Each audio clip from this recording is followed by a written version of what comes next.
কিছু মানুষের কষ্ট চোখ দিয়ে ঝরে, কিছু মানুষের কষ্ট মেজাজ দিয়ে প্রকাশ করে, কিছু মানুষের কষ্ট হৃদয়ের মাঝে শুকিয়ে মরে। তবে কষ্টকে যারা প্রকাশ করতে না পারে তারাই জীবনে সবচেয়ে বেশি কষ্ট করে। ধনীরা যে মানুষ হয় না তার কারণ ওরা কখনো নিজের অন্তরে যায় না। দুঃখ পেলে ওরা ব্যাংকক যায়, আনন্দে ওরা আমেরিকা যায়, কখনো ওরা নিজের অন্তরে যেতে পারে না, কেননা অন্তরে কোনো বিমান যায় না। চিন্তার প্রতিফলন ঘটে স্বভাব বা প্রকৃতিতে। যদি কেউ মন্দ অভিপ্রায় নিয়ে কথা বলে বা কাজ করে, দুঃখ তাকে অনুগমন করে।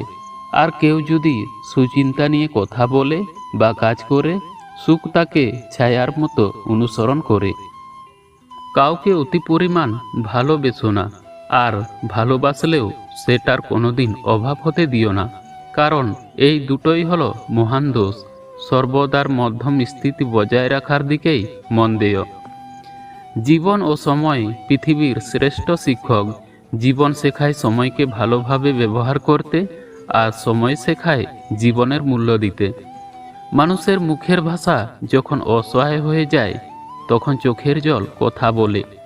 স্বপ্ন পালিয়ে যায় ঘুম ভেঙে গেলে, আর মানুষ পালিয়ে যায় স্বার্থ ফুরিয়ে গেলে। যদি ভালো স্ত্রী পাও তাহলে তোমার নিজের লাভ, কারণ তখন তুমি সুখী হতে পারবে।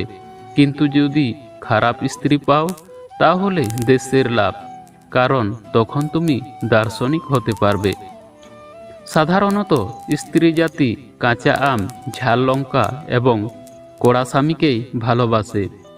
যে দুর্ভাগ্য পুরুষ নিজের স্ত্রীর ভালোবাসা হইতে বঞ্চিত, সে যে কুশ্রী অথবা নির্ধন তাহা নহে, সে নিতান্তই। ক্ষমা ও ভালোবাসা অর্জনের চেয়ে বিশ্বাস অর্জন করা কঠিন।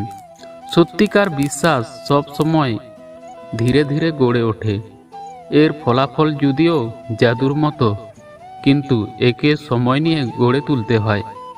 বিশ্বাস করতে হলে এমন কাউকে বিশ্বাস করো যার মধ্যে নীতি আছে, আর মুখের কথা ও হাতের কাজ এক। আমার মনে হয় বিশ্বাস আর ধৈর্য একে অপরের হাত ধরে চলে।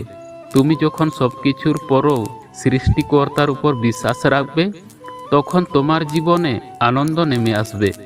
যখন সৃষ্টিকর্তার উপর তোমার বিশ্বাস থাকবে, তুমি অনেক বেশি ধৈর্য ধারণ করতে পারবে। ধৈর্য এমন একটি গাছ যার সারা গায়ে কাঁটা, কিন্তু ফল অতি সুস্বাদু।